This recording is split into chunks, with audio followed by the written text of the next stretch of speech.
झुकाएंगे, प्रार्थना करेंगे। स्वर्गीय पिता, हम धन्यवाद देते हैं आज की शाम के समय के लिए प्रभु। ये गीत नहीं है खुदावन, लेकिन वास्तव में एक समर्पण है प्रभु, जो आप चाहते हैं परमेश्वर। वास्तव में खुदा, हम अपनी इच्छा को पूरी नहीं करना चाहते खुदावन, लेकिन तेरा कलाम कहता है आपने स्वयं इस जमीन पर जब आप थे प्रभु, आपने कहा पिता मेरी नहीं लेकिन तेरी इच्छा पूरी हो खुदावन, क्योंकि आपकी इच्छा हमारे लिए सर्वोपरि पिता वो बेहतर है खुदावन, जो कि हमसे हो सकती है प्रभु।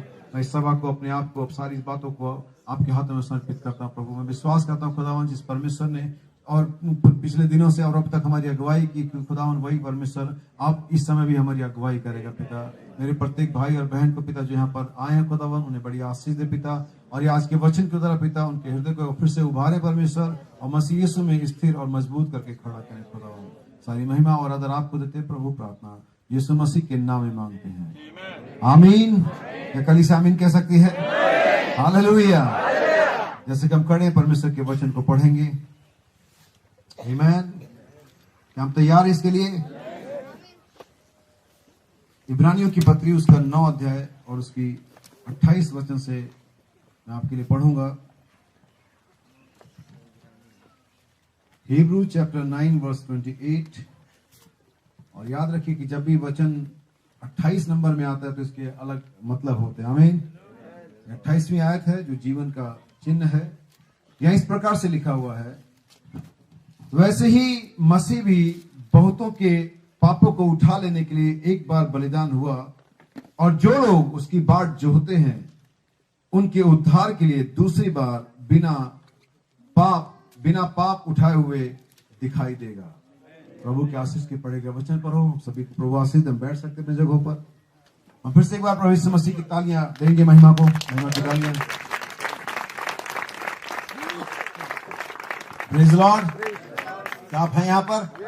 हालेलुया। क्योंकि आपका यहाँ होना बहुत जरूरी है, क्योंकि अगर आप यहाँ नहीं होंगे तो परमेश्वर भी यहाँ पर नहीं होगा, आमीन। क्योंकि परमेश्वर चाहता है ऐसे लोगों को जो उसके पास जब आते हैं उनके पास विश्वास होना चाहिए कि परमेश्वर है। हम थोड़ा स्लो आगे बढ़ेंगे क्योंकि कुछ सवाल जवाब भी है, बाद में से भाई रॉबिन्सन पूरे तरीके से देखेंगे, लेकिन एक सवाल मेरे पास आया था तो उसका मैं जवाब चाहता हूँ कि मैं आपको दे दूं, और उसके बाद संदेश में आगे जाएंगे।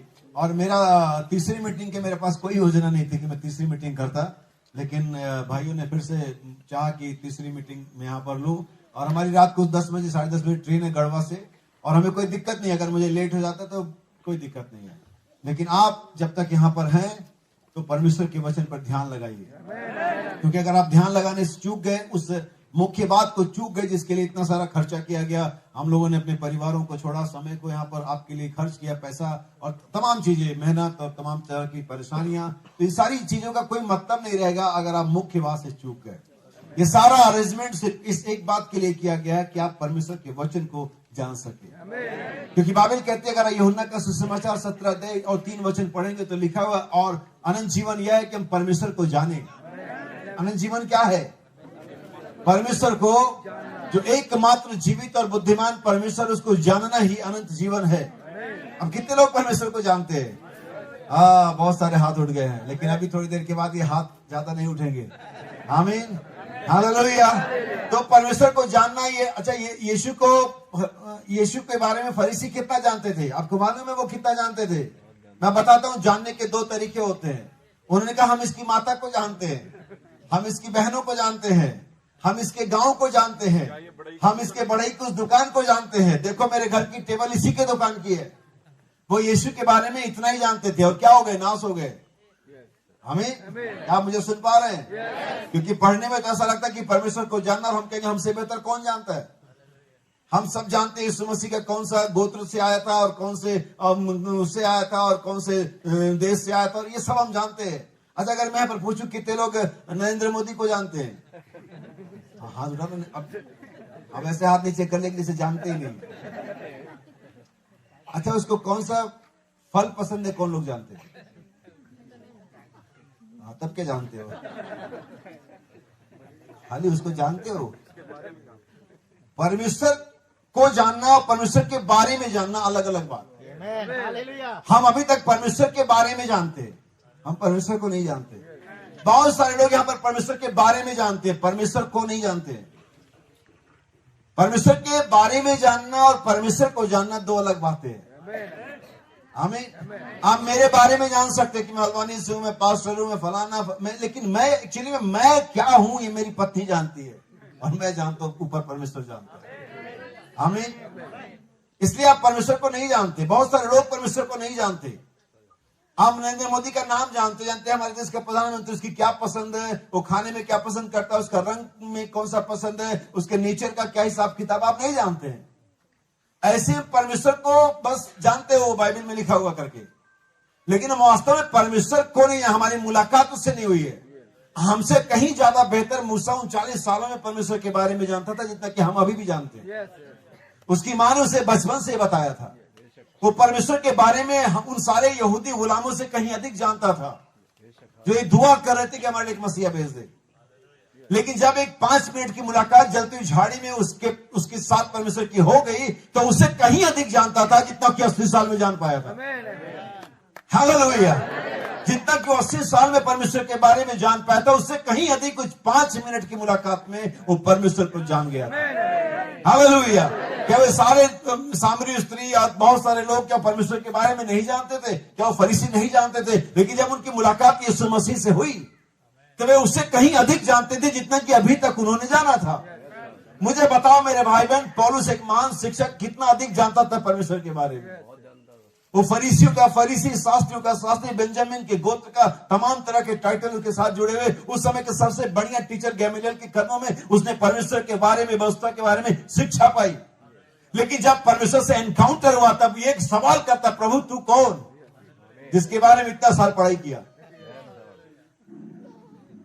नहीं जान पाया। चलो एकदम सिंपल पे आ जाते हैं। इलेक्ट्रिसिटी है, विद्युत के बारे में कितने लोग जानते हैं? ये कितने मेगावाट का होता है, कितना पावर होता है, कितनी फ्रीक्वेंसी होती है, कितने लोग जानते हैं? कोई इलेक्ट्रिक का काम कितने लोग करते हैं? किसी ने कभी पढ़ा, झटका लगा कभी? वो था इलेक्ट्रिक। वो जो झटका लगता है ना, वो जानना होता है।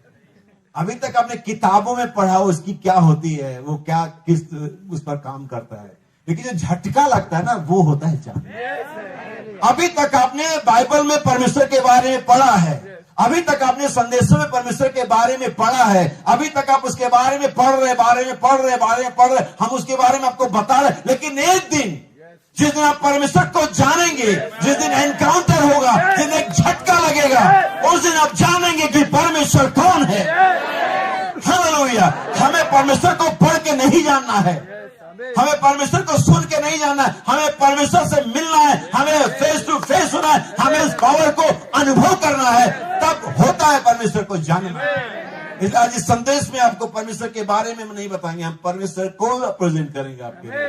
नबी कहता है यीशु ने संसार को कोई नियम कानून नहीं प्रेजेंट किया, यीशु ने संसार को कोई व्यवस्था नहीं प्रेजेंट करी, यीशु ने संसार को कोई नया तौर तरीका नहीं पेश किया, यीशु ने संसार को परमेश्वर को प्रेजेंट किया। उसने हमारी मुलाकात खुदा से कराई, वो हमारे लिए परमेश्वर लेकर के आया, और आज उसकी जगह में हम खड़े, यीशु की जगह में। आज हम संसार को यीशु के बारे में बताने के लिए नहीं है, हम यीशु के चरित्र के बारे में बताने के लिए नहीं है। आज दुल्हन यहाँ पर इस बात के लिए कि वो संसार को यीशु मसीह प्रेजेंट करे, यीशु मसीह को जीवित करके ले। यही हमारा मूल मकसद और हमारा फाइनल डेस्टिनेशन है, हमारा ये कार्य है जिसको हमें करना ही है।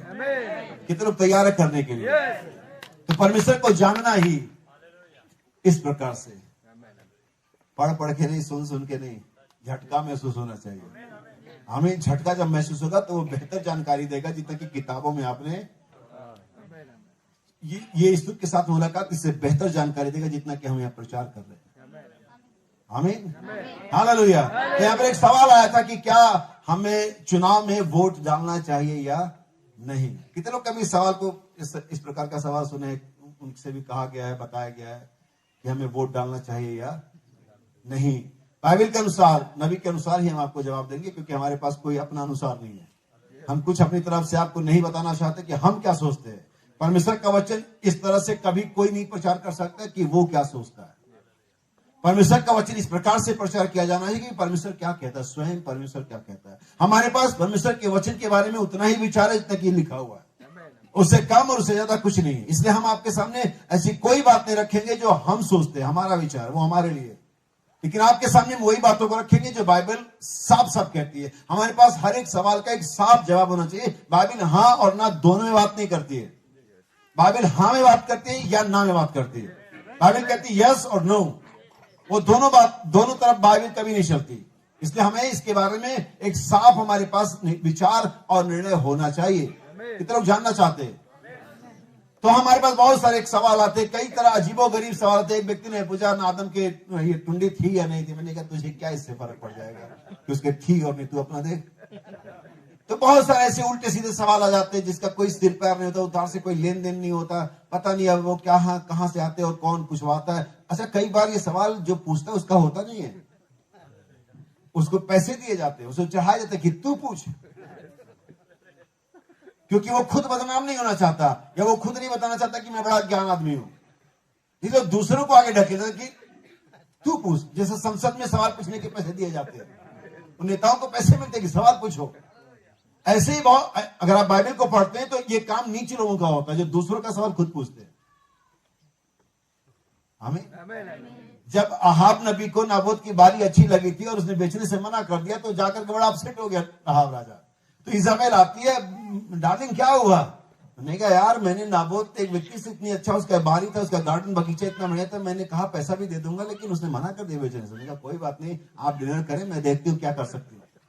उसने 2 नीच लोगों को खरीदा, उनको घूस दिया और उन्होंने जाकर के नाबोत के खिलाफ झूठी गवाही दी। इस निंदा के नाम में उसे फंसा करके मरवा दिया। हमें ये उनकी प्रॉब्लम नहीं थी, ये अहाब की समस्या थी, लेकिन इसके लिए उसने किसी और का इस्तेमाल किया। आप किसी के लिए इस्तेमाल ना हो, आप सिर्फ परमेश्वर के लिए इस्तेमाल। कोई आपका मिसयूज ना करे, कोई आपको गलत तरीके से इस्तेमाल ना करे। पता चला कि वो तो वहां रह गया और आप वो भी उधर रह गया और आप फंस गए बीच में। हमें ऐसा कभी ना कर। अगर ये आपका सवाल है, अगर आप कंफ्यूजन है तो आपको सही जवाब मिल जाएगा, लेकिन अगर आपने किसी के वजह से सवाल पूछा है तो आपको ये सही जवाब कभी नहीं मिल पाएगा। कितने लोग सुनना चाहते हैं? इसलिए मैं अपनी तरफ से कुछ नहीं कहूंगा, वही कहूंगा जो नबी ने हमें पहले से बताया हुआ है। मैं चाहता हूं कि भाई अपना इंग्लिश वाले इस कोट को पढ़ेंगे फिर। हाँ ठीक है, ओके।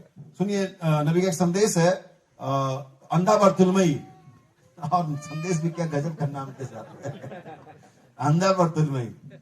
आमीन। और ये ऐसे सवाल पूछने वाले भी ठीक है, जो भी है, हाँ ठीक है, सुनेंगे हम। Have you all been reading the paper about this rally that's going on out here in California? क्या आपने उसके बारे में पढ़ा है जो रैली निकलने वाली है कैलिफोर्निया में? पेपर में आपने पढ़ा है how those men are taking about throwing up from one party to another. वो एक दूसरे को एक दूसरी पार्टी में लेके जा रहे हैं। But of course to me, लेकिन पक्की बात है मेरे लिए, आई कास्ट 1 वोट, और मैंने ये वोट दिया है, that was on Jesus Christ for my saviour. और ये मेरा यीशु मसीह के लिए था जो मेरा उद्धार करता है। I am going to win, मैं जीतने वाला हूं। That's right, that's all right. I voted for the Lord Jesus to be my savior and that's all. अब एक चीज यहाँ पर मैं बीच में रुक करके आपके लिए कंफर्म करना चाहता हूँ कि हम इतने ज्यादा धार्मिक ना बने कि आत्मिक और सहायक चीजों को मिला दें। और यही यहाँ पर किया जाता है इस कोड के आधार पर। लोग कहते हैं हमने अपना वोट यीशु मसीह को दिया है, बहुत ज्यादा आत्मिक रहते हैं, लेकिन हम आपसे चुनाव की बात कर रहे थे जो विधानसभा की हो रही है, हम आपसे उसकी बात नहीं कर रहे थे। लेकिन इस हवाले से लोग ऐसे गड़बड़ाएंगे आपको। अच्छा, अगर वोट यीशु को दिया तो फिर ये क्यों कहते I love chicken, I love Jesus क्यों नहीं कहते? फिर ये किसी भी चीज के लिए कि मैं इसे बहुत पसंद करता हूं, या अपनी पत्नी को, या अपने बच्चों को, या इस खाने को, या इस साड़ी को, या इस देश को, या इस गाड़ी को, वो तो गड़बड़ हो गया फिर। क्योंकि आपका एक ही प्यार होना चाहिए, आप 2 लोगों से प्यार नहीं कर सकते। क्या आप यीशु मसीह से भी करें और क्या मैं इस गाड़ी मुझे बहुत पसंद है, I like Jesus, only Jesus, तो फिर दूसरी चीज के लिए आप ये बात नहीं कह सकते। तो मैं ये नहीं चाहता कि आप दोनों चीजों को मिला दें। जब यहाँ वोट की बात चल रही है तो यहाँ पर यीशु मसीह को वोट देने के बारे में और शैतान को वोट देने के बारे में बात नहीं चल रही है। वो एक वोट हमारा उसको ऑलरेडी पड़ चुका है। अगर उसके अगेंस्ट कभी हमें वोट देने के लिए ऑफर किया गया तब हमारा वोट सिर्फ यीशु को ही है। लेकिन जब यहाँ पर बात एक इलेक्शन, एक पॉलिटिशियंस की बात हो रही तो इससे कोई लेन देन नहीं है। क्या आप समझ रहे हैं? क्या यीशु ने नहीं कहा जो कैसर का उसे कैसर को दो? उसने इस बात को मिक्स किया कभी? लेकिन जब कैसर और परमेश्वर के बीच में आ जाए तो कैसर को साइड करेंगे हम।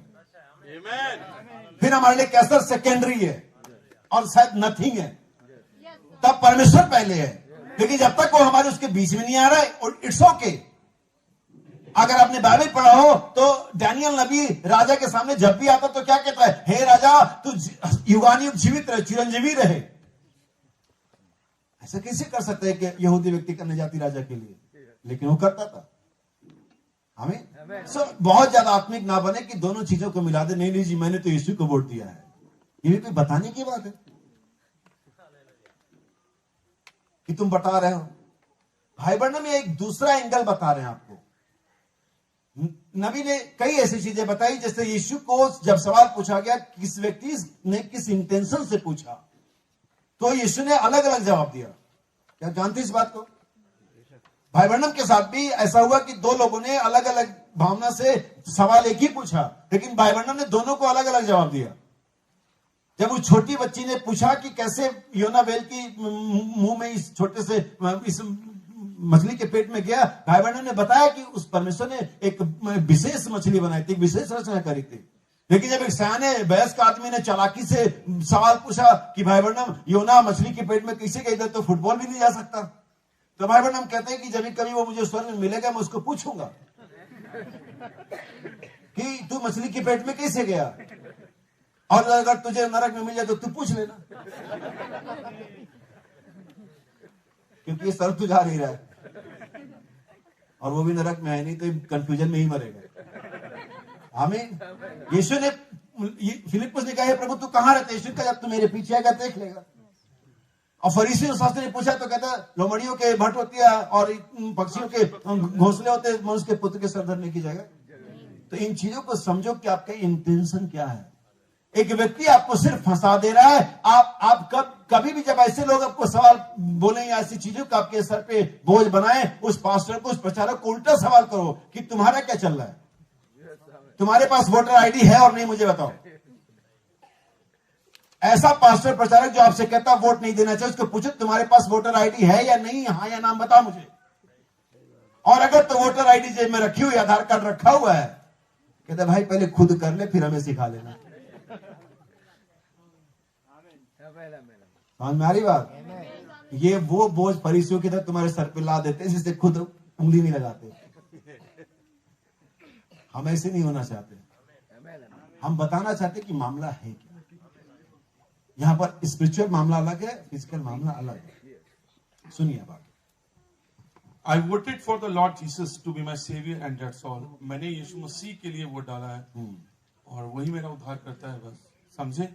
अब किसी ने आपको इतना ही कोट पढ़ाया होगा कि नबी ने यीशु मसीह को वोट दिया है, किसी ने इतना ही कोट पढ़ाया होगा, लेकिन मैं थोड़ा और आगे पढ़ाऊंगा।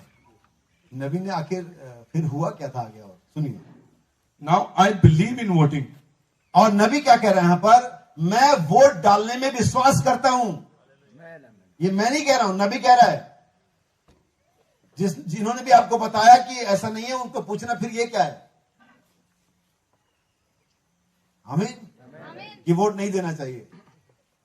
मैं फिर बता रहा हूं कि परमेश्वर के और आपके बीच में जब ये चीज आए, फिर आप इसको छोड़ देना, स्किप कर देना, मत डालना। लेकिन जब तक ऐसा नहीं है तब तक हम उसी पैटर्न पे चलेंगे जो संसार में जैसे हमारे शरीर हाकिम है, बाइबल कहते हैं उनके अधीन रहो। आमीन। सुनिए आगे।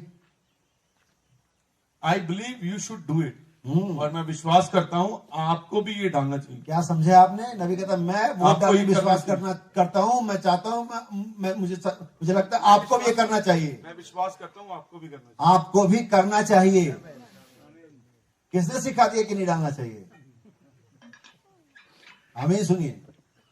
But this pulpit's no place to talk about that. हाँ, और फिर मैं भी वही से सोचता हूँ कि इस वेदी से इस तरह की बात करने का कोई जरूरत या आवश्यकता नहीं है। You talk about what then wherever you want to.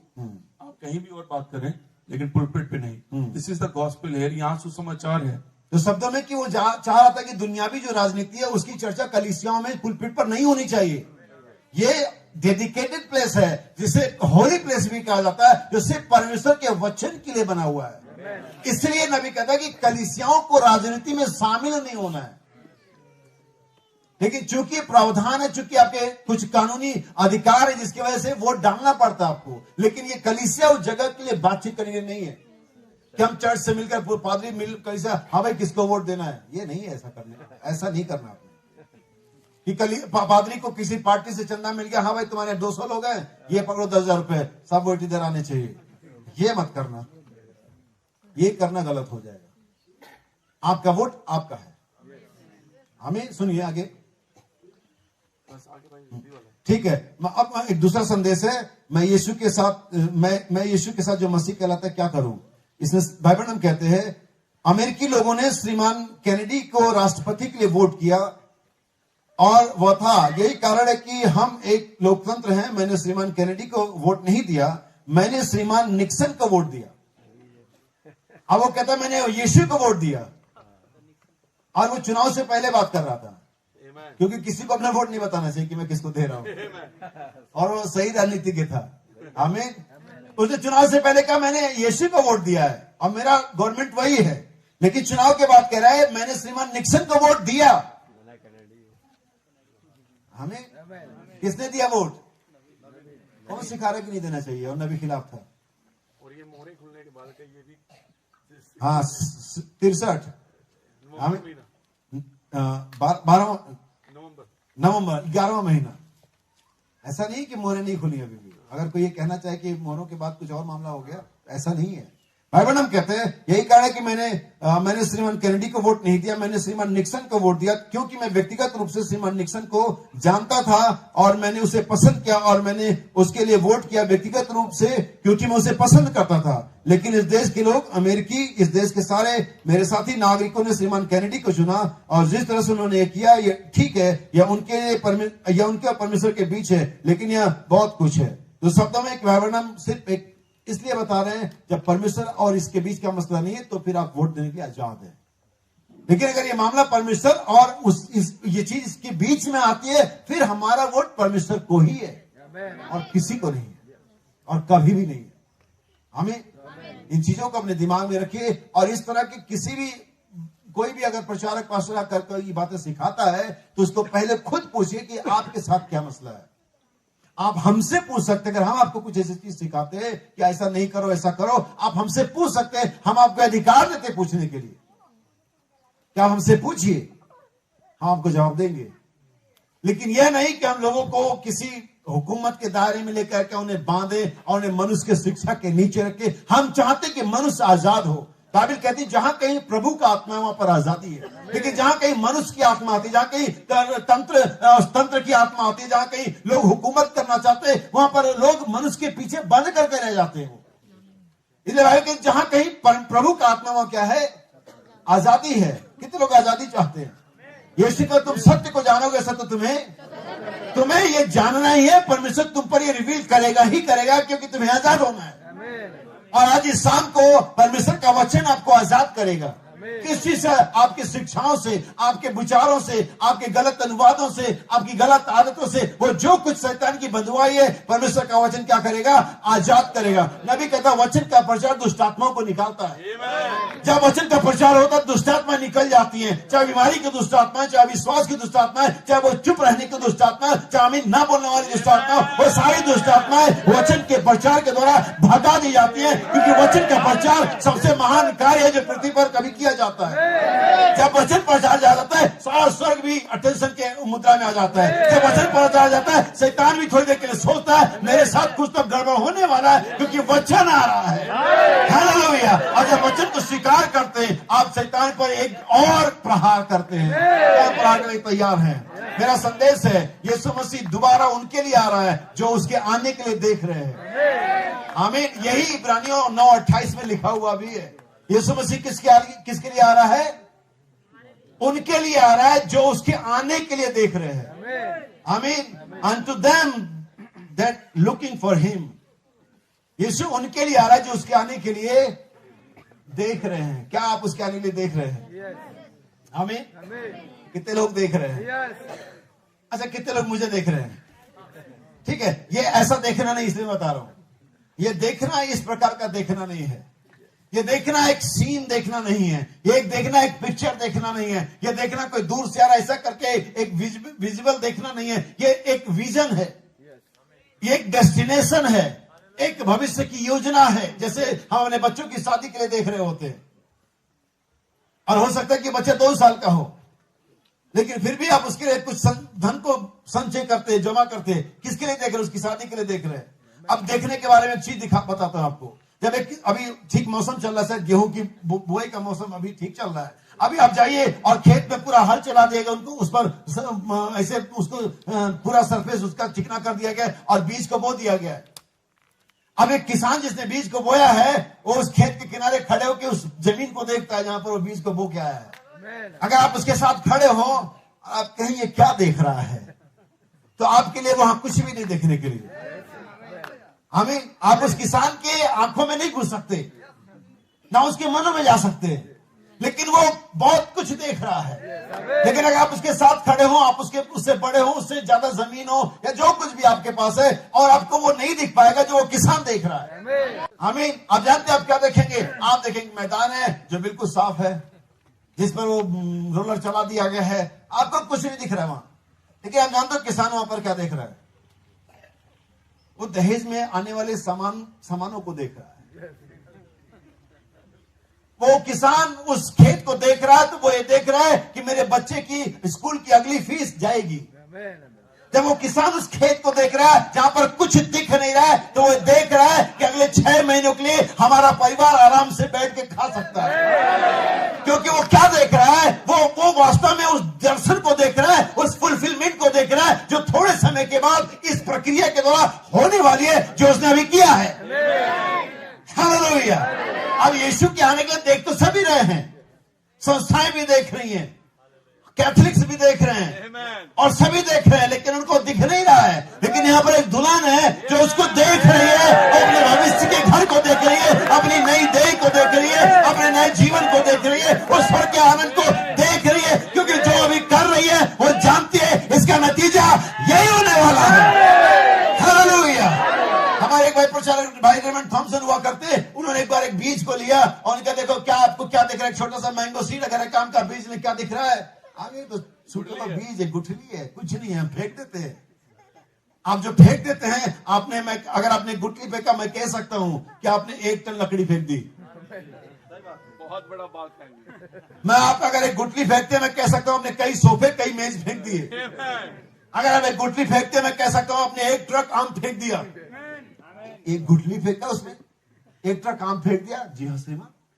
अगर उस गुठली को सही जमीन मिल जाती थी, अगर उसके समय मिल जाता था, तो एक बड़ा वृक्ष होता है, और वो 1 ट्रक आम उस वृक्ष में, उस गुठली में से, उस पेड़ में से आ जाते हैं। इसलिए याद रखिए कि आपका देखना और परमेश्वर का देखने में बड़ा फर्क है। नबी कहता है जब लोगों ने सारा को देखा, उनको बांझ दिखी, उनको वो बांझ के रूप में देखी। जब परमेश्वर देखा, ये राष्ट्रों की मां है, ये राजकुमारी है, ये अब सारे नहीं, अब ये सारा है। लोगों ने जब देखा, जब इवन साउल ने देखा, अरे छोटा सा लड़का दाऊद आ गया इधर, ये मजाक करने आया, लड़ाई देखने आया। बच्चे, परमेश्वर के बच्चे लड़ाई देखने नहीं आते। परमेश्वर के बच्चे लड़ाई देखने नहीं आते, लड़ाई लड़ने आते हैं। तुमको लगता है वो छोटा सा बालक है, परमेश्वर ने उसमें राजा को देखा, द किंग। उसने देखा ये राजा है इजराइल का, ये मेरे मन के अनुसार यही एक वो है जो गोलियत को धराशायी कर सकता है। और ये साउल टोप को पहने हुए, झिलम को लगा हुए, जूते को बड़े बड़े पहने हुए, तलवार को चमकाते, कुछ नहीं कर पाएगा। देखना इस प्रकार से नहीं जैसे कि हम देखते हैं। हमें ये वो देखना नहीं जो हम देखते हैं, परमेश्वर के वचन के चश्मे से हमें देखना पड़ता है। जब परमेश्वर के वचन के चश्मे से देखते हैं तो आपको वो दिखाई देते हैं जो परमेश्वर। भाई सुबह बता रहे थे गेहजी के बारे में, और गेहजी कहता हम घिर गए हैं क्योंकि अपनी नेचुरल आंखों का इस्तेमाल कर रहा है वो।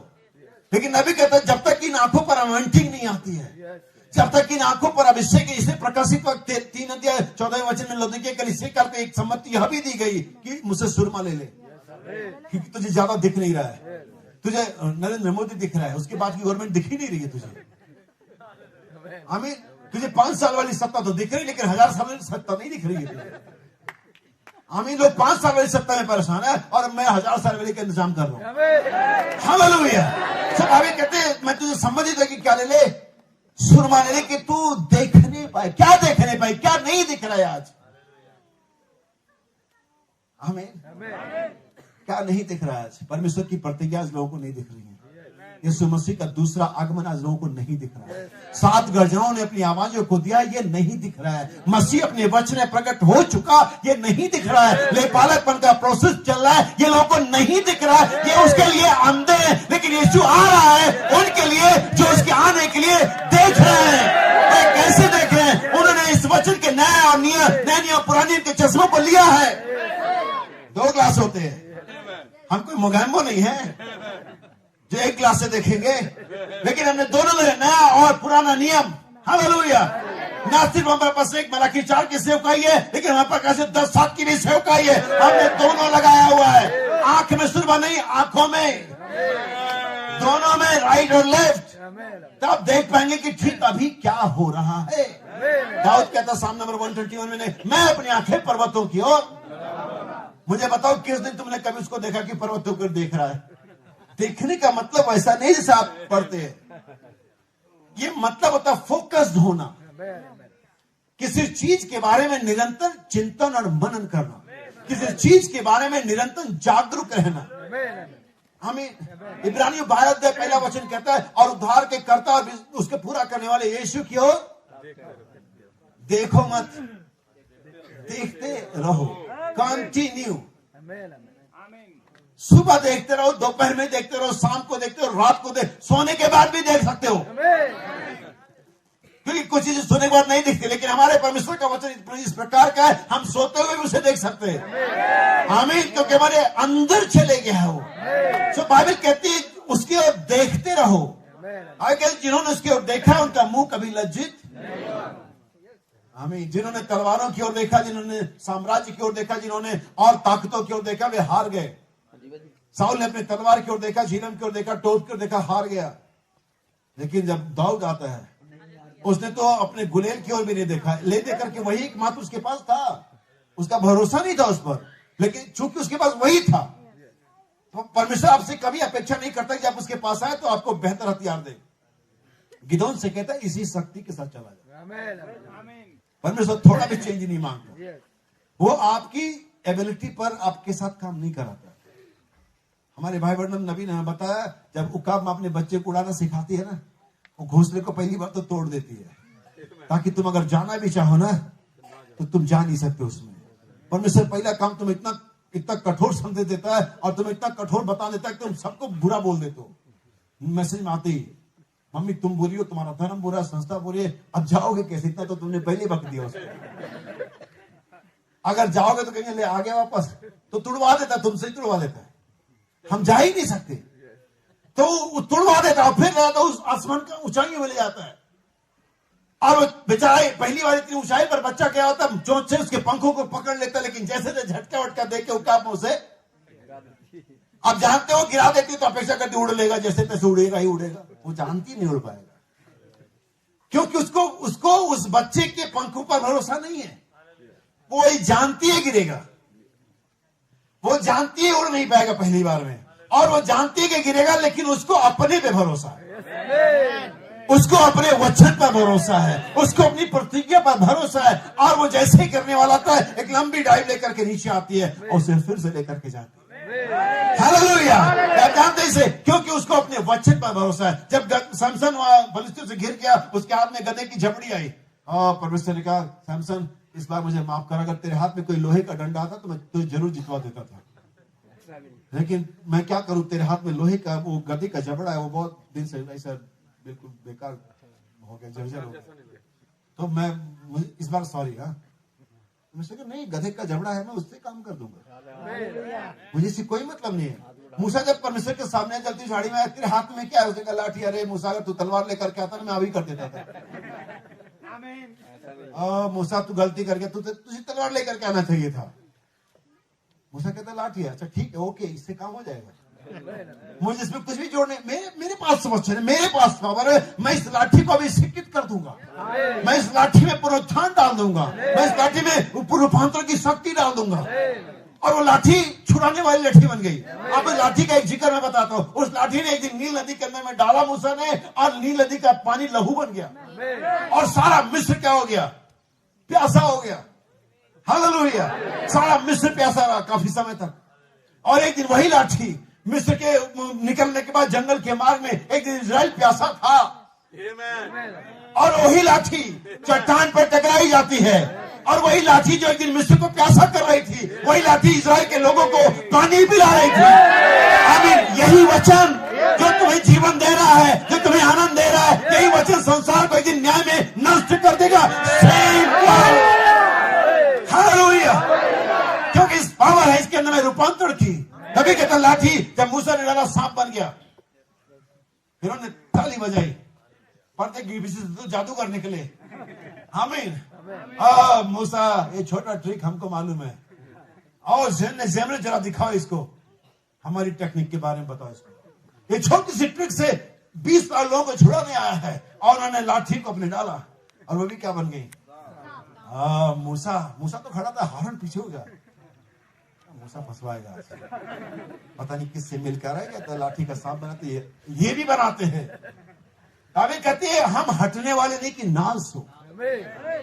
मूसा एक कदम में पीछे नहीं किया, लेकिन मूसा खड़ा रहा। वो जानता जिस परमेश्वर ने भेजा वो मेरा मुलाकात कोई झूठ नहीं था, वो मेरा मुलाकात कोई संवेदना नहीं थी, वो मेरा मुलाकात कोई इमोशन नहीं था। रियलिटी में मैंने खुदा को फेस टू फेस देखा, मैं जानता वो यहाँ है। हेलो, वो खड़ा रहा। आमीन। और थोड़ी ही देर में सीन बदल गया। मूसा के सांपों ने उनके सांपों को खा लिया। अब जानते हैं वे लाठी डाल के सांप बना सकते थे, लेकिन वो सांप को फिर लाठी नहीं बना सकते थे। वे सांप को फिर लाठी नहीं बना, लेकिन मूसा ऐसा कर सकता था। वो लाठी का सांप बना सकता है, वो सांप का फिर लाठी बना सकता है। यीशु का मनुष्य के पुत्र को प्राण देने का अधिकार है, और उसे वापस ले लेने का अधिकार है। अगर परमेश्वर तुम्हें यह जीवन दे सकता है जिसमें तुम्हें जीवन बनाता है, परमेश्वर तुम्हें आत्मिक जीवन में भी जीवंत बना सकता है। उसके पास ये अधिकार है। भाई सुबह बता रहे थे, जैसे हम लड़ करके हमने बहुत सारे लाखों जीवाणुओं को, स्पर्म्स को पीछे ढकेल दिया, और हमने एक युद्ध को पहले ही जीता हुआ है। हमारा पैदा होना एक युद्ध के जीतने का घोषणा है। हमने लाखों करोड़ों शुक्राणुओं को पीछे छोड़ दिया है। हम यहाँ खड़े हैं, ये युद्ध जीतने का एक उद्घोषणा है। लेकिन आप कहेंगे, आलोचक कहेंगे, भाई बाकी लोग भी तो जन्म लेकर के आए हैं। तो ठीक है, मेरे पास उनके लिए जवाब है। We are more than conqueror. हम जैवन से भी, वे भी आ गए, हम भी आ गए। लेकिन आज जो शरीर के गुलाम हैं, उनकी आंखों के लाशों के गुलाम हैं, वो जीविका के घमंड के नीचे रहते हैं। लेकिन आज हमने उस पर भी जय पाया है। हम जयवंत नहीं है, हम जैवन से भी, हमें जो उसके आने के लिए देख रहे हैं। वे नहीं जो नई सरकार के लिए देख रहे हैं, वो नहीं जो सोच रहे कांग्रेस की गवर्नमेंट आ जाए, वे नहीं जो नई टेक्नोलॉजी के लिए देख रहे हैं, वे नहीं जो नई न्यू वर्ल्ड ऑर्डर के लिए देख रहे हैं, वे नहीं जो और किसी चीज के लिए देख रहे हैं, वे जो यीशु के आगमन के लिए देख रहे हैं। पहली बार जब वो आया, हालांकि बाइबल में लिखा वो पहली बार भी वो उनके लिए था जो उसके आगमन के लिए देख रहे थे, लेकिन फिर भी उसका पहला आगमन सारे जगत के लिए था। बाइबल कहती परमेश्वर ने जगत से ऐसा प्रेम किया कि अपना इकलौता पुत्र दे दिया ताकि जो कोई विश्वास करे नाश न हो अनंत जीवन पाए। पहला आगमन सभी के लिए था, हर जाति के लिए था, हर भाषा के लिए था, इजराइल के लिए भी था, जेंटाइल के लिए भी था। लेकिन दूसरा आगमन सबके लिए नहीं है। इससे सभी लाभान्वित तो नहीं होंगे, इससे सभी को फायदा नहीं होगा। ये सिर्फ उनके लिए है जो उसके आगमन के लिए देख रहे हैं। हमें अब ये देखना किसी चीज के लिए लगातार सतत परिश्रम करते रहना होता है, उसके बारे में लगातार सोचते रहना होता है, उसके बारे में लगातार जागरूक रहना होता है, उसके बारे में लगातार परिश्रम करते रहना होता है। ये होता है देखना। अगर एक व्यक्ति अपने जीवन में एक अच्छा खिलाड़ी होने के बारे में देख रहा है, फ्यूचर में देख रहा है एक अच्छा खिलाड़ी होने जा रहा है, तो कभी भी प्रैक्टिस ग्राउंड से अलग नहीं हो सकता। आमीन। एक शायद माइकल फेलिप्स नाम का एक तैराक था, या दूसरा कोई तैराक था जिसने ओलंपिक में 8 गोल्ड मेडल जीते थे।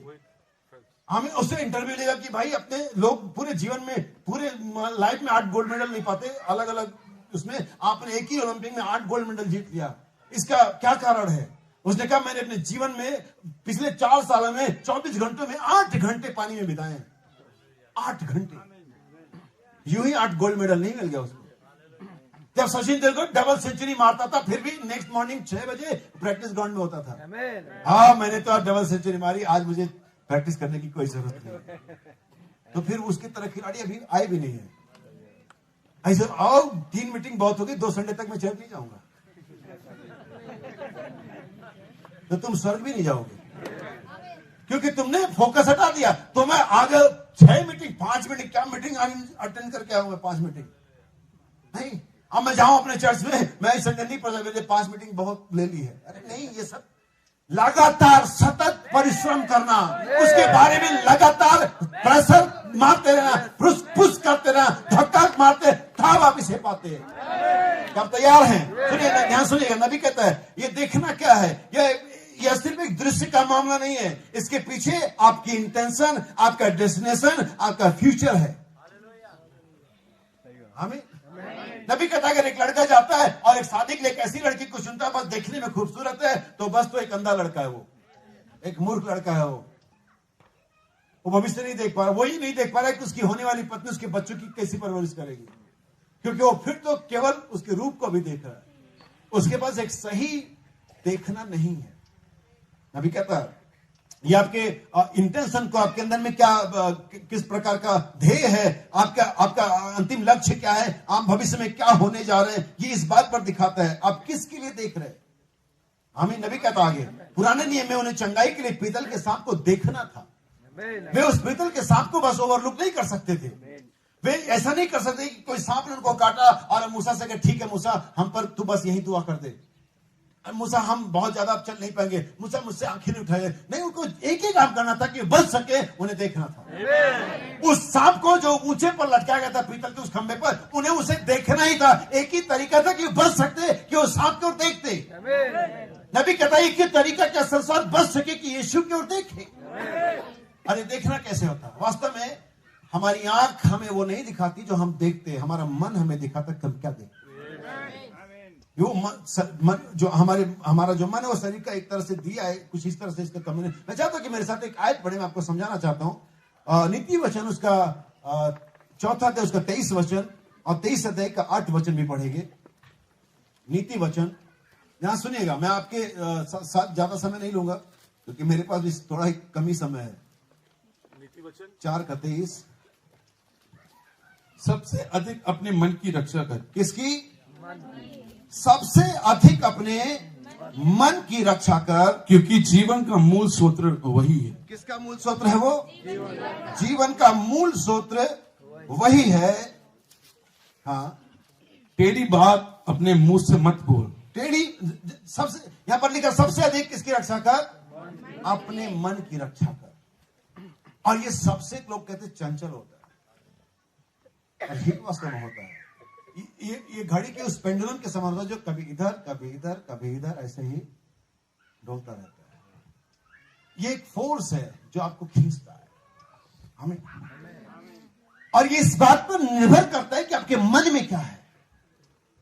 हमें जब वो धनवान शासक यीशु मसीह के पास आया और झुक करके दंडवत किया और बहुत रिस्पेक्टफुल उसे कहा, हे रब्बी, अनंत जीवन का अधिकारी होने मैं क्या करूं, या मैं कौन सा काम करूं कि मुझे अनंत जीवन। याद रखिए, यीशु ने उससे प्रेम किया और उससे कहा जा आज्ञाओं को मान। उस व्यक्ति ने रिस्पॉन्स किया वापस कि प्रभु कौन सी आज्ञा है? उसने यीशु ने कहा वही, चोरी नहीं करना, हत्या नहीं करना, झूठी गवाही नहीं देना, माता पिता का आज्ञा, पूरे 10 आज्ञा है। उन्होंने कहा ओ प्रभु बहुत बढ़िया बात है, लेकिन ये सब तुम्हें बचपन से ही। नबी कहता है परमेश्वर ने, यीशु ने उसके प्राण के अंदर झांका, उसके मन में एक लालच की आत्मा थी। आमीन। इसका मतलब वो बाहरी आवरण में, अपने फिजिकल एक्ट में, रिचुअल में, धार्मिकता में बिल्कुल ठीक था, लेकिन प्रॉब्लम कहां थी? उसके मन में। आमीन। यही समस्या आज हमारे साथ, इसलिए मैं आपको संदेश देने जा रहा हूं। इसकी चिंता करनी आपने। अरे मेरे मन में आया तो मैंने ये कर दिया, भाई मैं क्या करा, मैं गुस्सा आया तो मैंने बोल दिया। कभी अपने बॉस के सामने गुस्सा आया तो बोलते हो? तो वहां कैसे रोक लेते हो? नहीं, मन तो वही था ना तुम्हारा वाला ही, जो बीबी के सामने तेज नमक में एकदम खून खोल उठता है। बीबी ने अगर नमक तेज डाल दी तो एकदम कैसे क्रोध आ जाता है। लेकिन जब बॉस डांटे, आपकी गलती नहीं है फिर भी डांटे, फिर भी कैसे, जी सर अगली बार नहीं होगा सर। और इस बार क्या हुआ था? इस बार तो कुछ नहीं हुआ था। तो ये कोई सुसु पोटी थोड़ी कि आया कर दिया, गुस्सा आया बोल दिया। इसे हम रोकना जानते हैं, कहां रोकना हम जानते हैं। इसका मतलब जहां हम नहीं रोकते हम जानते हैं नहीं रोकना है, क्योंकि हमें रोकना आता है तो हम हर जगह रोक सकते हैं।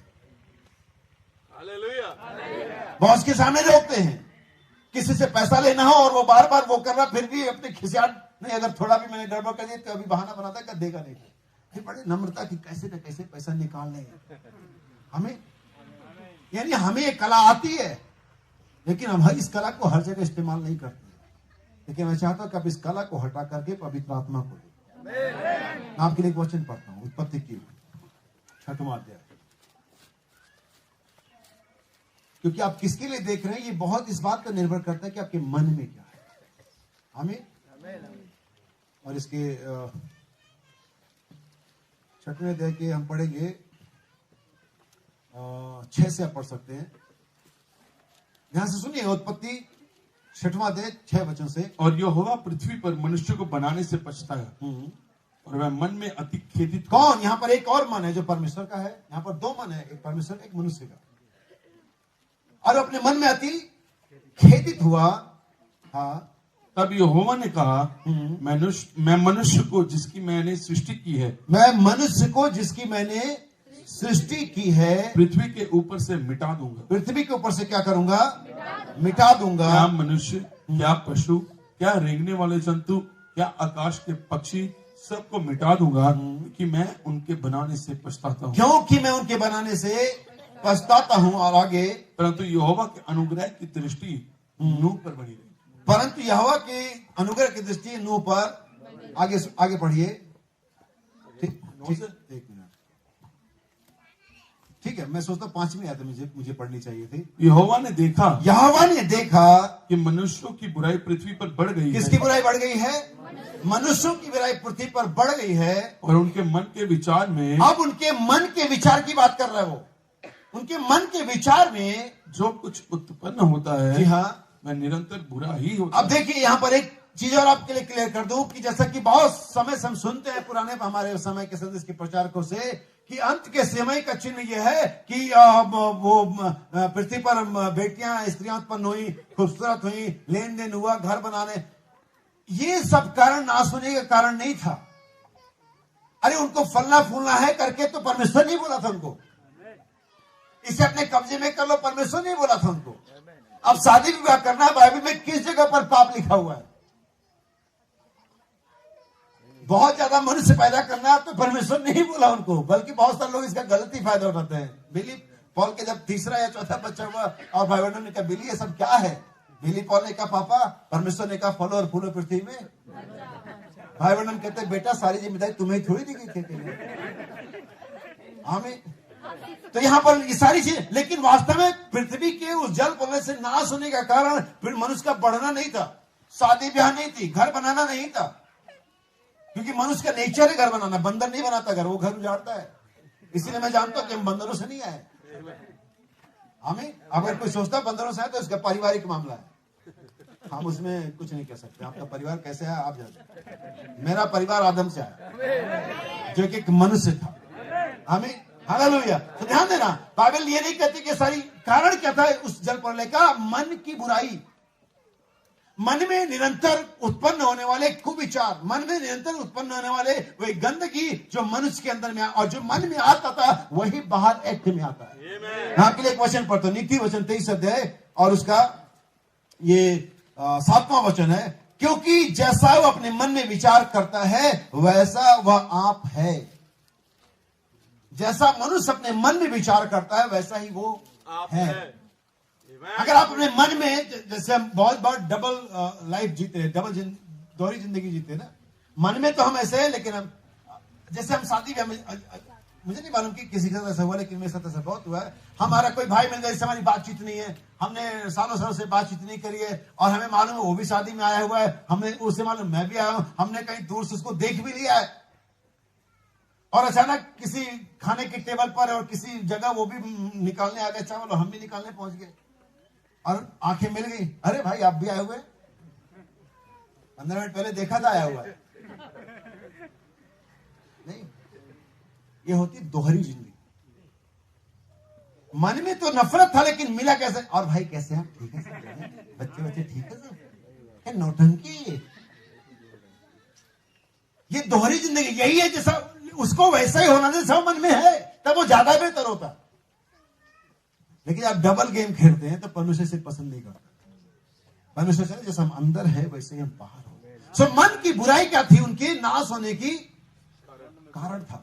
पहला जल प्रलय, पहला मनुष्य के युग का समाप्त होना यही कारण था कि उनके मन में निरंतर, एक दो दिन नहीं, जैसे बहुत से लोग कहते हैं आज संडे, आज झूठ नहीं बोलना, मंडे तो इसका मतलब बोलेगा ही तू। बहुत से लोग कहते हैं मैं कांटे पर बैठा हूं, तराजू बैठा, झूठ नहीं बोलूंगा, उसके नीचे बोलेगा तू। बहुत से लोग कहते शाम हो रही, झूठ नहीं बोलूंगा, तो फिर दोपहरी में बोलेगा तू। आमीन, यही तो कर रहे हो आप, यही तो लोग सोचते हैं आज मैं उपवास में हूं। अच्छा, सबसे बड़ा, अगर मैं मसीही नहीं होता तो मैं तुझे बताता कि मैं क्या कर सकता था। तुम अभी भी मसीही नहीं हो, क्योंकि तुम मसीही बन रहे हो, तुम हो नहीं। मरे व्यक्ति को 2 लात मारो और उठ के कहता अगर मैं मरा हुआ नहीं होता तो मैं तुझे बताता। यही तो हम कर रहे हैं, और यही परमेश्वर को पसंद नहीं है, और यही आपको मसीही लाइन से, मसीही जीवन से बाहर कर देगा। आप ऐसा ना करें। पढ़ूंगा रोमियो की पत्री। क्या आपको बातें समझ में आ रही हैं? क्या आपको ये लग रहा है कि कुछ फायदा हो सकता है इससे? हालेलुया। और इसके हम पढ़ेंगे 21 वचन से। याद रखिए, जो चीजें मैं आज आपको बता रहा हूं ये बहुत गहरी बातें नहीं है, रेवलेशन नहीं है हमें, लेकिन ये बातें आपके जीवन को मसीह में स्थिर करेंगी। आप हिलकोरे खाना बंद कर देंगे।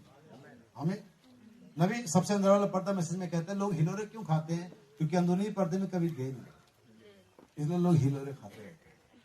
हम कभी हिलोरे नहीं खाते। कोई भी दुनिया में किसी भी व्यक्ति के अंदर में इतनी ताकत और हिम्मत नहीं है कि उसके किसी भी कर्तव्य से, किसी भी काम से मुझे ठोकर लगे, क्योंकि मैं उजियाले में चलता हूँ। आमीन। लोग कहते ठोकर लगी, मैं कहता टॉर्च साथ रखो। जैसे भाई मिलजुल से लगा क्या शानदार टॉर्च है, तो ठोकर कैसे लगेगी? ठोकर उन्हीं को लगती है जो अंधियारे में चलते हैं, जिनको वचन नहीं माने में अरे ठोकर लगी। कोई प्रेमी नहीं है, कोई सच्चा नहीं है। तुझे कैसे, तुम मिला सबसे? एक बाबा मिल गए, साधु बाबा ट्रेन में, परमेश्वर, किसी ने परमेश्वर को नहीं देखा। मैंने कहा बाबा जी आज तक आपकी मुलाकात व्यक्तिगत रूप से कितने लोगों से हुई है? चलो मान 10,000 लोगों से आप व्यक्तिगत मिले होंगे। दुनिया में 7 अरब लोग हैं, और आप 7 अरब लोगों की ओर से स्टेटमेंट दे रहे हो, किसी ने देखा? आप ये बोलो मैंने नहीं देखा। आप 7 अरब लोगों का ठेका ले, किसी ने नहीं देखा। कोई सच्चा नहीं है। तुमसे जो मिले वो नहीं होंगे, जिससे तुम मिले वे नहीं होंगे। तुम हमारा कैसे नाम ले रहे हो? उसने हमसे मिले, तुम, हमारी बात हुई तुम्हारे साथ, हमको तुमने जांचा। सबकी ओर से स्टेटमेंट दे दे रहे, मेरी ओर से मत देना कभी। सुनिए क्या लिखा हुआ है, 1 चैप्टर 1 पहले अध्याय है 21 आयत। और इस जो उत्पत्ति मैंने पढ़ा उसी का हवाला दिया है यहाँ पर पौलुस ने। इस कारण कि परमेश्वर को जानने पर भी उन्होंने परमेश्वर के योग्य बढ़ाई और धन्यवाद। देखिए, पहला कारण यह था उनके मन में जो हो रहा था निरंतर बुरा हो रहा था। ध्यान सुना सभी लोग। कितने लोग मसीही यहाँ पर? जरा हाथ उठाइए। कितने लोग, ठीक थोड़ा एक बार नीचे करिए, मैं दोबारा एक सवाल और पूछूंगा। कितने लोग एंड टाइम मैसेज किए? ओके, बहुत कम लोग हैं, और कुछ लोगों को समझ नहीं है कि मैं क्या पूछ रहा हूँ। ठीक है, कोई बात नहीं। अगर आप मसीही हैं, बाइबल पढ़ते हैं, सुना है, तो आपको समझ में आ जाए। पहला कारण था उनके मन में निरंतर होने वाली बुराई। दूसरा कारण क्या था? यह सबसे महत्वपूर्ण था। परमेश्वर इस बात को कभी भी बर्दाश्त नहीं करता, परमेश्वर को जानने पर भी। और हमने अभी पढ़ा परमेश्वर को जानना जीवन है, और हम सभी दावा करते हैं हम परमेश्वर को जानते हैं। बी केयरफुल, सावधान रहना। अगर आप परमेश्वर को जानते हो, बड़ी मुश्किल से पढ़ने वाले हो, भला होता कि ना जानते। हमें क्योंकि लिखा हुआ परमेश्वर को जानने पर भी परमेश्वर के योग्य, जो परमेश्वर को चाहिए, जिससे परमेश्वर खुश होता है, जिसकी डिमांड परमेश्वर ने करी है, आप अपने मन से इसको क्या दे रहे हैं वो नहीं गिनता। आप बकरियां चढ़ा रहे हैं, आप बैल चढ़ा रहे हैं, आप लोबान चढ़ा रहे हैं, आप सोना चढ़ा रहे हैं, आप पीतल चढ़ा रहे हैं, परमेश्वर कहता है भाई टूटा हुआ मन था, वो लाए हो, ये वाला नहीं लाया, बाकी मैंने सब दिया प्रभु, फिर मैं उसका क्या करूं, मुझे ये नहीं चाहिए था। दाऊद कहता है टूटा हुआ मन ही परमेश्वर के योग्य, टूटा हुआ मन, फिर से मन आ गया। साधु सुंदर सिंह का नाम सुना आप लोगों ने? साधु सुंदर सिंह ने एक बड़ा अच्छा एग्जांपल लिया और कहते हैं मैं एक बार नदी के किनारे बैठा हुआ था और मैं पानी को ऊपर से बहते हुए देखा, जैसे कि अभी हम बपतिस्मे में गए, बहुत सारे पत्थर पानी के नीचे थे, जिस पर पानी सालों साल से सदियों से बह रहा है। मैं सुंदर सुंदर एक पत्थर निकाला, उसे तोड़ा और देखा कि अंदर रेत था, जबकि पानी उस पर सालों साल से पानी बह रहा, लेकिन अंदर फिर भी सूखा हुआ था। लेकिन मैं सुंदर सिंह सबसे तोड़ा, उसे फिर डाल दिया, अब उसमें गीलापन था। जब तक आप टूटोगे नहीं ना, तब तक परमेश्वर को इस्तेमाल नहीं करोगे, क्योंकि टूटा हुआ मन ही परमेश्वर की होगी। अगर वो कठोर हृदय के साथ आप बैठे हो, बड़े प्रचारक आते रहते, मैं सुनता हूं, मुझे सब मालूम है, आप पानी ऊपर से गुजरने दो, सालों साल गुजरने दो, 5 मीटिंग का पानी गुजरने दो, कुछ नहीं होगा। वो जितना सूखा है तो उतना ही सूखा जाएगा। लेकिन अगर उसे आज परमेश्वर का उसे तोड़ता है, परमेश्वर के वचन के जल के तो सींचता है, तो उसमें आज नम्रता आ सकती है, वो परमेश्वर के पुत्र के स्वरूप में बन सकता है आज। तो पहली बुराई थी उनके मन के नियंत्रण होने वाली बुराई, दूसरा परमेश्वर को जानने पर भी परमेश्वर के योग्य बढ़ाई उन्होंने। अब मैं आपको साम नंबर 150 उसका लास्ट वर्ष बताता हूं मेरे भाई बहन। परमेश्वर के प्रशंसा आप इसलिए भी कर सकते हैं और करना चाहिए कि उसने बड़े बड़े काम किए हैं, लेकिन आपको अगर कोई काम नहीं किया, आप कहेंगे आप मेरे लिए तो कोई आशीष कम नहीं किया, मैं कैसे आराधना करूं। जब जज किसी को फांसी की सजा सुनाता है ना, या उम्र कैद की सजा सुनाता है, या 6 महीने की सजा सुनाता है, तब भी मुजरिम को सर झुका के जाना पड़ता है, क्योंकि वो जज है, वो हर कंडीशन में आदर के योग्य है। बाइबल कहते हैं उसके मैजेस्टी के कारण, उसके महानता के कारण उसकी आराधना करो। काम नहीं किए कोई आपके लिए कोई बात नहीं, लेकिन इसके लिए भी आराधना करनी चाहिए और करनी है, क्यों परमेश्वर है। हालेलुया। परमेश्वर को जानने पर भी परमेश्वर की बड़ाई नहीं की, फिर क्या हुआ सुनिए। परमेश्वर के योग्य बड़ाई और धन्यवाद ना किया, क्योंकि व्यर्थ विचार करने लगे, यहां तक कि उनकी निर्बुद्धि मन अंधेरा हो गया, या अपने आप को बुद्धिमान जताकर मूर्ख बन गए, और अविनाशी परमेश्वर की महिमा का नाशवान मनुष्य और पक्षी और चुपाए रेंगने वाले जंतु की मूर्त की समानता में बदल डाला। इस कारण परमेश्वर ने, किस कारण उन्होंने परमेश्वर की समानता को बदल दिया। इस कारण परमेश्वर के इस जगह पर कोई सब्स्टिट्यूट लेकर के आए, ये मान लिया कि परमेश्वर, ये मान लिया कि सही है, प्रिज्यूमिंग, नबी कहता मन में का उदाहरण बना लेना। इस कारण परमेश्वर ने क्या किया, उन्हें मन की अभिलाषाओं के अनुसार अशुद्धता के लिए छोड़ दिया। जब परमेश्वर किसी को छोड़ देता है, तब अपने मन की अभिलाषाओं के अनुसार चलता है। हम इसे इस तरह भी कह सकते हैं कि जब किसी को मन की अभिलाषा के अनुसार चलते हुए देखें, ये जान ले परमेश्वर से छोड़ दिया हुआ। बाइबल कहती है परमेश्वर ने छोड़ दिया। जब आपको कोई रोकने टोकने वाला नहीं है, जब कोई आपको गिल्टी फील करने वाला नहीं है, जब कोई रियलाइजेशन, परमेश्वर ने आपको छोड़ दिया, अब आपसे व्यवहार नहीं कर रहा वो, और जिससे परमेश्वर व्यवहार नहीं कर रहा उसके लिए एक ही चीज बाकी कि वो न्याय में जाए, और परमेश्वर के न्याय से कोई बच। ये सब क्यों हुआ? क्योंकि मन में बुराई उत्पन्न हो गई, उनका मन परमेश्वर से अलग हो गया, इसलिए परमेश्वर के मन के अभिलाषा को सारों ने छोड़ दिया। आमीन। लेकिन अब मेरे पास आपके लिए गुड न्यूज है। आमीन। एक खुशखबरी आपके लिए। यहेजकेल 36 अध्याय शायद 28 वचन है, या 36वां वचन ही है मेरे ख्याल से, 26। यहेजकेल नबी किताब उसका 36 अध्याय उसका 26 वचन है। ध्यान सुनिएगा, क्योंकि परमेश्वर ने इस प्रॉब्लम को समझ लिया था कि प्रॉब्लम मनुष्य के शरीर में नहीं है, प्रॉब्लम मनुष्य के और कहीं नहीं, प्रॉब्लम मनुष्य के हृदय में है। हमें अगर आपके पैर में दर्द हो तो डॉक्टर पैर की दर्द की ही दवाई देगा, या अगर चोट है तो पैर पे पट्टी बांधेगा, सर पे तो पट्टी बांधेगा नहीं। आप गए कि मेरी आंख में सूजन है, उसने कान में इंजेक्शन लगा दिया। आप गए मुझे सुनाई नहीं दे रहा, तो उसने कहा चलो इसकी आंख का ऑपरेशन कर देते हैं। ऐसा नहीं होता है। प्रॉब्लम जहां है वहीं पर इलाज है। हमें सब अब बाइबल यहाँ पर क्या कहते हैं, ध्यान सुनिएगा। मैं तुमको नया मन दूंगा। मैं तुमको, क्यों नया मन, क्यों? क्योंकि पुराने वाले का क्या हो गया? क्योंकि पुराना वाला बेकार हो चुका है। पुराने वाले में विलासाएं घुस चुकी है, पुराने वाले में बुराई घुस चुकी है, पुराने वाला इन्फेक्टेड हो गया है, पुराने वाले से काम नहीं चल रहा है। पुराना वाला परमेश्वर को जानने पर ही परमेश्वर के लायक वर्शिप नहीं कर रहा है। पुराना वाले में परमेश्वर के लिए आदर नहीं है। पुराना वाला कार्नल है। हमें इसलिए परमेश्वर समझ गया समस्या को। परमेश्वर कहता है मैं एक हृदय सर्जरी या वो क्या कहते हैं ऑपरेशन करूंगा, हार्ट ट्रांसप्लांट, हार्ट ट्रांसप्लांट करूंगा। तुम्हारे हृदय को क्या करूंगा मैं? नया बनाऊंगा, बदल दूंगा। अगर आप थोड़ा यहां पर रुकते हैं, रोमियो की पत्री 12 अध्याय में क्या लिखा हुआ आप क्या जानते हैं?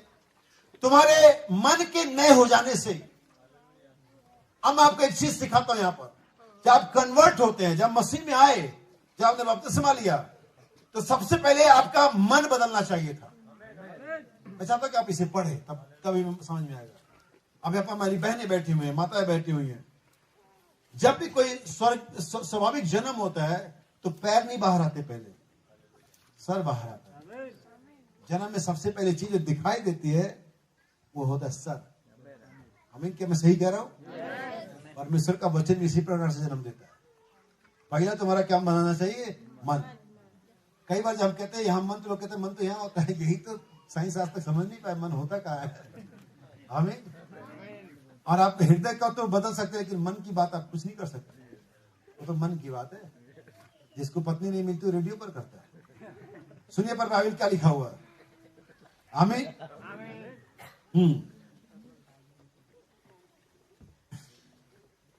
इस संसार के सदृश ना बनो।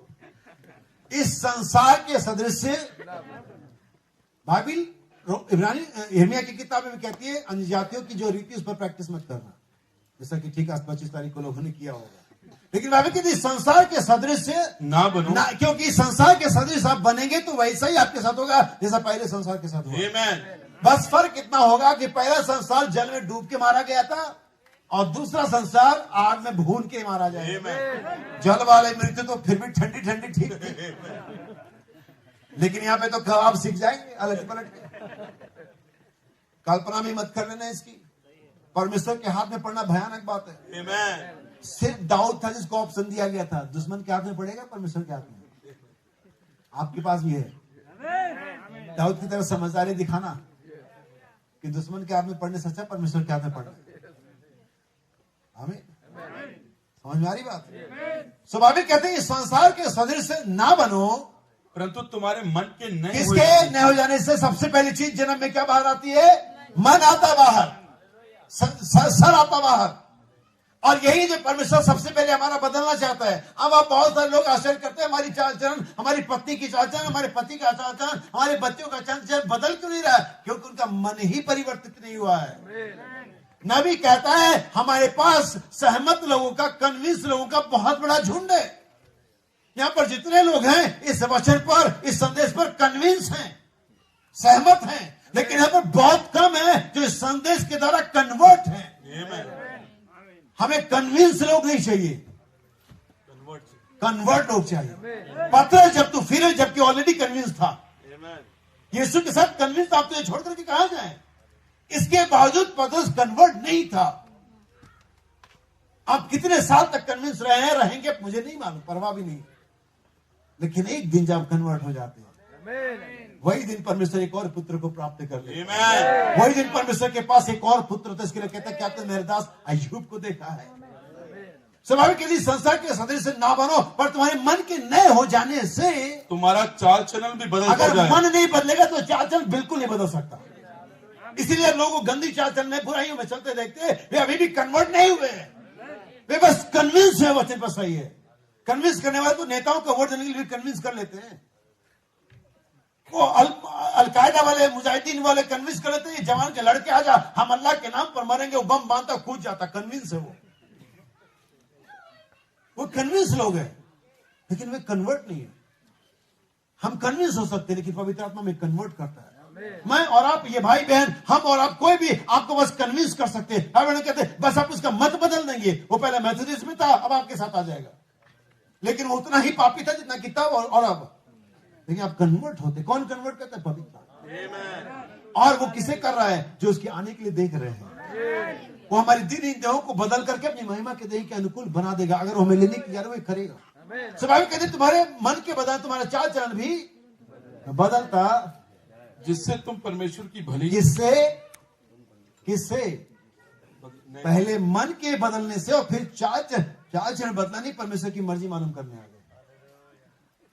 तभी तो तुमको परमेश्वर की मर्जी नहीं मालूम होती, क्योंकि चाल चलन नहीं बदला। अब बाइबल कहती है परमेश्वर की मर्जी नहीं मालूम मूर्ख है। आमीन। बाइबल कहती निर्बुद्धि मत बनो, वरन ज्ञात करो कि परमेश्वर की मर्जी क्या है। यानी इस जगत में जो भी व्यक्ति, president, engineer, scientist, dean, principal, politicians, prime minister, परमेश्वर की जो मर्जी नहीं जानता वो मूर्ख है। मुझे कहने के लिए हिम्मत है, क्योंकि मेरी बाइबल ऐसा कह रही है। जो परमेश्वर की मर्जी नहीं जानता, पादरी है मूर्ख है, प्रचारक है मूर्ख है, डीकन है मूर्ख है, पोप है परमेश्वर की मर्जी मूर्ख है। आमीन। लेकिन जो परमेश्वर की मर्जी जानता वही तो समझदार है, वही तो वाइज है। आमीन। वही तो वह है जिसके लिए परमेश्वर आ रहा है। तो अपने मन के नए हो जाने से परमेश्वर अब तुम्हारा चाल चलन भी बदलता है। तुम परमेश्वर की भली और सिद्ध और भावती इच्छा अनुभव से, ना कि बाइबल पढ़ने से, मालूम करते जाओ। मैं समाप्त करूंगा। इस सारा का सारा मामला आपके मन में, आपके मन में जो होता है उसी के लिए आप देख रहे होते हैं। आमीन। एक स्टोरी मैंने कहीं सुनी थी, और ये रियल स्टोरी थी, पढ़ी थी शायद कहने मैंने। एक व्यक्ति था जिसका हृदय, जिसका हार्ट था, बहुत प्रॉब्लम हो गया था, बहुत बीमार, काम करना खत्म कर गया था। एक ही तरीका था उसका हृदय का, वो ऑपरेशन किया जाए और उसकी जगह कोई दूसरा हृदय, कोई दूसरा हार्ट लगाया जाए। अगर आपने कोविड के टाइम में देखा होगा, एक बच्चे का हार्ट को लेकर के एम्बुलेंस कितने घंटे का रास्ता उसने तय किया, क्योंकि इतने समय के बाद वो शायद खराब हो जाता है। तो ये होता है, ये पिछले समय में हुआ। तो उस व्यक्ति का हार्ट क्या किया गया? ट्रांसप्लांट करने का प्लान बना लिया गया। और वो व्यक्ति जिसका ऑपरेशन होना था, जिसका हृदय की बीमारी थी, और नबी कहता है हृदय की बीमारी दुनिया में सबसे ज्यादा प्राणघातक बीमारी है। हो सकता है आपके हृदय की बीमारी में आज दुनियावी तौर से इन्फेक्शन ना हो, लेकिन पाप का इन्फेक्शन हो सकता है, और ये प्राणघातक बीमारी है, ये जान ले सकती है। हमें सुन पा रहे हैं मुझे? और उसके बाद उसको ऑपरेशन चेयर पर लिटा दिया गया, और उसका हार्ट का क्या किया गया? ऑपरेशन किया गया। उसका वो गंदा और इन्फेक्टेड हार्ट निकाल करके एक दूसरा हृदय लगाया गया। और जो व्यक्ति इसका ऑपरेशन हुआ था वो शाकाहारी था, वो मीट नहीं खाता था, मांस नहीं खाता था वो। लेकिन अब उसका जो हृदय लगाया गया है, वो व्यक्ति जो मरने को था, मर ही जाता, जो बच नहीं सकता था, तो उसने अपना हृदय दान कर दिया गया। लेकिन वो व्यक्ति इसका लगाया गया, वो तो मीट खाने वाला था। अब ठीक है, ये प्रोसेस चला, कुछ महीने तक सब सामान होने में समय थोड़ा लगता है, और ये व्यक्ति अपने जीवन के अंदर वापस लौट आया, जैसा सामान्य जीवन होता है। ये घर से निकला अपने काम की तरफ और आना जाना शुरू हो गया। लेकिन इसने एक बात को नोटिस किया, जब भी किसी दुकान से जो नॉनवेज की गुजरता था, तो इसकी आंखें अचानक उस बिरयानी के प्लेट पर, जिस पर लेग पीस रखा था, तो चली जाती थी। वो KFC के बड़े बड़े बाल्टी से दिखाई देते थे। तो ये मामला क्या है? मैं तो नॉनवेज नहीं खाता, लेकिन मेरी आंखें, मेरा मन उधर को क्यों भटक रहा है?